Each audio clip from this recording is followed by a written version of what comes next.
যে কোনো সূত্রকে আল্লাহর রহমতে হটানো এই কোরআনি আমলটি করুন।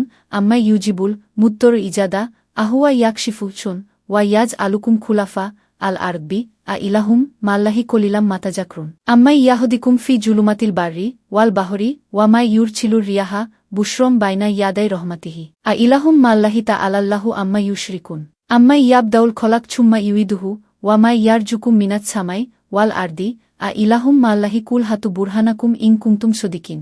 অর্থ, বরং তিনি যিনি নিরুপায়ের আহ্বানে সাড়া দেন এবং বিপদ দূরীভূত করেন এবং তোমাদেরকে জমিনের প্রতিনিধি বানান। আল্লাহর সাথে কি অন্য কোনো ইলাহ আছে? তোমরা কমই উপদেশ গ্রহণ করে থাক। বরং তিনি যিনি তোমাদেরকে স্থলে ও সমুদ্রের অন্ধকারে পথ দেখান এবং যিনি স্বীয় রহমতের প্রাক্কালে সুসংবাদবাহী বাতাস প্রেরণ করেন। আল্লাহর সাথে কি অন্য কোনো ইলাহ আছে? তারা যা কিছু শরিক করে আল্লাহ তা থেকে মর্ধবে।